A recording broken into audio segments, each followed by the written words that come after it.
Sejahtera. So, pada kali ini kita akan sambung perbincangan kita untuk tajuk bab 5 iaitu ikatan kimia. Ini merupakan sebahagian daripada sukatan sains tambahan tingkatan 4.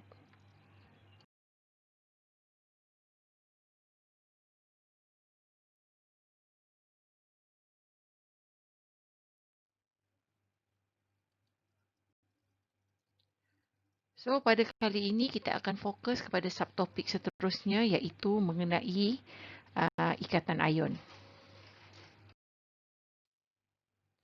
Mula-mula kita tengok pembentukan ion positif dan ion negatif. Sebelum kita pergi kepada pembentukan ion, darah yang neutral. Maksudnya dia tiada cas.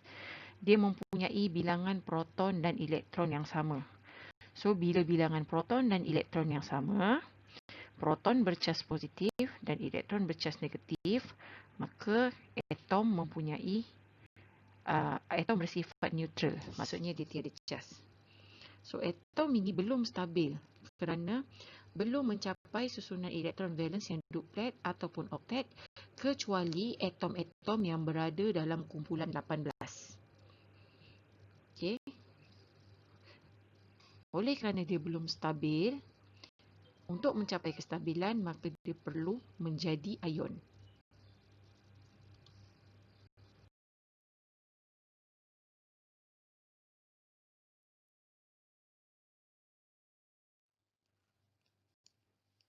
Kita tengok dulu ion positif. So, ion positif terbentuk akibat pendermaan elektron. So, ini selalunya berlaku kepada atom logam. So, apabila elektron sudah didermakan, maka bilangan elektron akan menjadi lebih sedikit. Bila dia jadi sikit, maka proton akan lebih, maka ion tersebut mempunyai cas positif. Kita tengok contohnya atom natrium.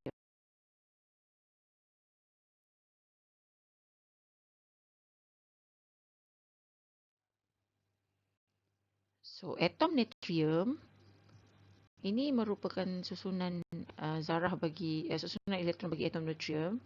Kalau kita tengok petala pertama dia ada 2 elektron, petala kedua ada 8 elektron, manakala petala terakhir dia ada 1 saja elektron. Jadi cara yang paling mudah untuk dia mencapai susunan elektron valence yang oktet adalah dengan dia perlu mendermakan 1 elektron dia kepada atom lain. So, apabila dia telah mendermakan 1 elektron kepada atom lain, maka susunan elektron dia akan menjadi 2, 8, iaitu dia sudah mencapai susunan elektron valence yang oktet. Maka terdapat perbezaan daripada segi bilangan elektron. Bilangan proton masih sama. Sebab proton ni dia berada dekat nukleus. Dia tak mudah untuk bergerak keluar masuk. Elektron ni mudah bergerak keluar masuk sebab dia berada dekat petala, kat luar. Jadi mudah berlaku pergerakan keluar masuk itu. So, selepas daripada proses pendermaan elektron, bilangan proton tidak berubah. Atom dan juga ion natrium kedua-duanya mempunyai 11 proton. Manakala yang berubah adalah bilangan elektron dia. Dan elektron untuk atom natrium adalah 11, manakala bilangan elektron untuk ion natrium positif adalah 10. So, kita panggil dia sebagai ion natrium 1 positif.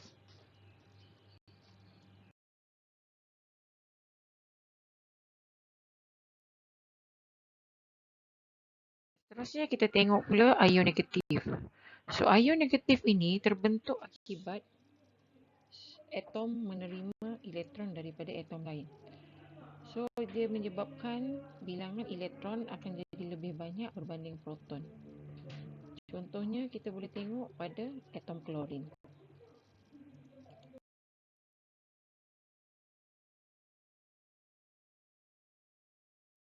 Kita tengok kepada susunan elektron dalam atom klorin. Okey. So, atom klorin susunan elektron dia adalah 287, di mana dia mempunyai bilangan elektron sebanyak 17.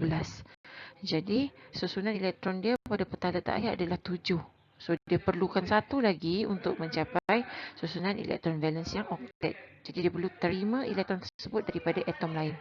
So, apabila dia sudah menerima satu elektron daripada atom lain, kalau kita tengok dalam gambar rajah ni tanda X, okey, maka dia telah pun berjaya mencapai susunan elektron valence yang oktet. susunan elektron dia yang baru adalah 288, di mana bilangan elektronnya bertambah 1. Jadi dia mempunyai cas 1 negatif. So nama dia adalah ion klorida 1 negatif.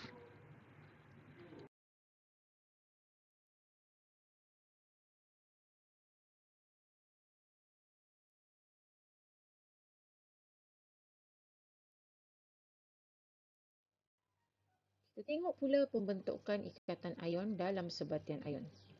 So, ikatan ion terbentuk akibat daya tarikan elektrostatik yang kuat antara ion yang berlawanan cas.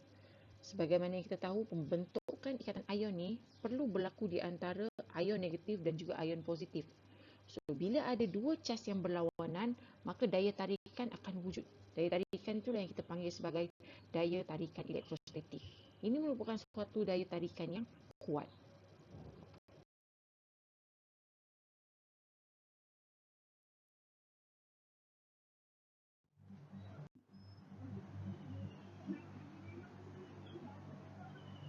Kita tengok contoh yang pertama, iaitu pembentukan sebatian ion natrium klorida. So, sebatian ini terbentuk daripada ion natrium dan juga ion klorida. So, sebelum tu kita tengok pada atom dulu. Atom natrium, susunan elektron dia adalah 281, di mana dia mempunyai satu elektron valence, manakala susunan elektron bagi atom klorin pula adalah 287, mempunyai 7 elektron valence. So, untuk mencapai susunan elektron valence yang oktet, atom natrium perlu mendermakan satu elektronnya kepada atom klorin untuk membolehkan kedua-dua atom mencapai susunan elektron valence yang oktet. So, setelah berlaku perpindahan elektron, iaitu atom klorin menerima elektron daripada atom natrium, maka ion natrium terbentuk. Ion natrium 1 positif terbentuk, di mana susunan elektron dia jadi 28. So, oktet. Dan ion klorida terbentuk, di mana susunan elektron dia jadi 288. Ini kita panggil sebagai ion klorida 1 negatif. Maka ikatan daya tarikan elektrostatik yang kuat membentuk ikatan ion di antara kedua ion ini, maka terbentuklah sebatian natrium klorida.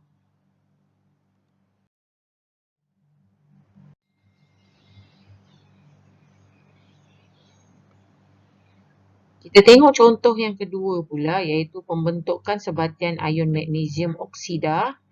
So, atom-atom yang terlibat dalam sebatian ini adalah atom magnesium dan juga atom oksigen.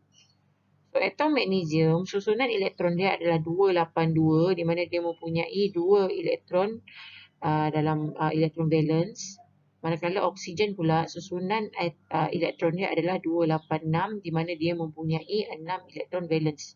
So, untuk kedua-dua atom ini mencapai susunan elektron valence yang oktet, atom magnesium haruslah menderma sebanyak 2 elektron kepada atom oksigen. So, apabila proses pendermaan berlaku, kalau kamu nampak di sini, tanda pangkah ni, oksigen menerima elektron daripada magnesium, maka ion magnesium 2 positif terbentuk, di mana susunan elektron untuk ion magnesium adalah 28. Susunan elektron oktet sudah pun tercapai. Manakala oksigen pula membentuk ion oksida 2 negatif, di mana susunan elektron dia turut sudah mencapai susunan elektron valence yang oktet, iaitu 288.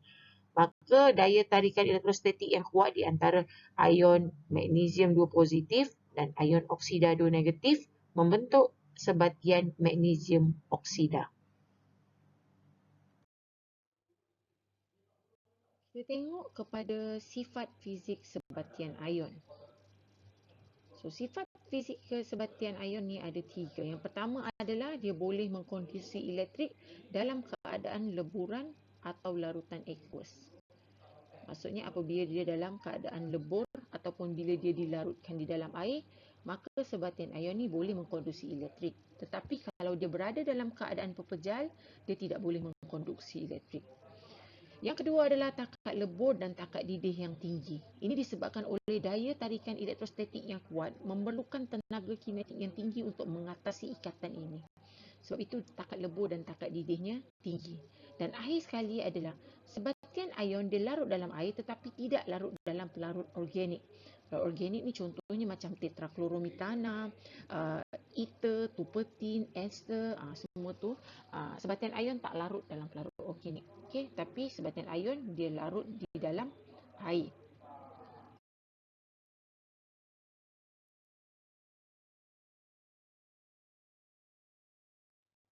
Kita tengok pula sebatian ion dalam kehidupan seharian. Sebenarnya dalam kehidupan seharian kita ada banyak sebatian ion. Tapi yang cikgu akan bagi tahu kamu ni ada beberapa sebatian ion yang selalu kita jumpa. Yang pertama adalah sebatian ion kalsium oksida. Nama biasa kita guna adalah kapotoho. Kapotoho ni gunakan untuk menetralkan tanah yang berasid dan juga digunakan dalam proses rawatan air untuk bekalan air rumah. Okay. So kalsium oksida ini terdiri daripada ion kalsium dan juga ion oksida. Okay, seterusnya adalah natrium klorida. Natrium klorida ini merupakan garam dapur yang biasa kita guna untuk memasak itu. Jadi fungsinya adalah sebagai perasa dalam makanan. Dan akhir sekali adalah magnesium oksida, terdiri daripada atom magnesium dan juga atom oksigen. So nama biasa yang kita guna adalah ubat gastrik. Ubat gastrik tu. So kegunaannya adalah sebagai antacid, melegakan pedih hulu hati dan ketidakhadaman. Sebenarnya ada banyak lagi sebatian ion di sekitar kita. Yang penting sebatian ion ni dia mesti ada satu ion logam dan satu ion bukan logam.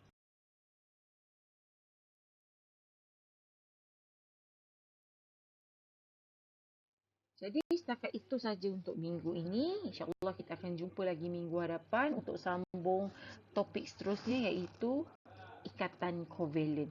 Semoga video ini memberi manfaat pada kamu dan jangan lupa subscribe YouTube channel Cikgu ya. Okey, sampai berjumpa lagi. Bye.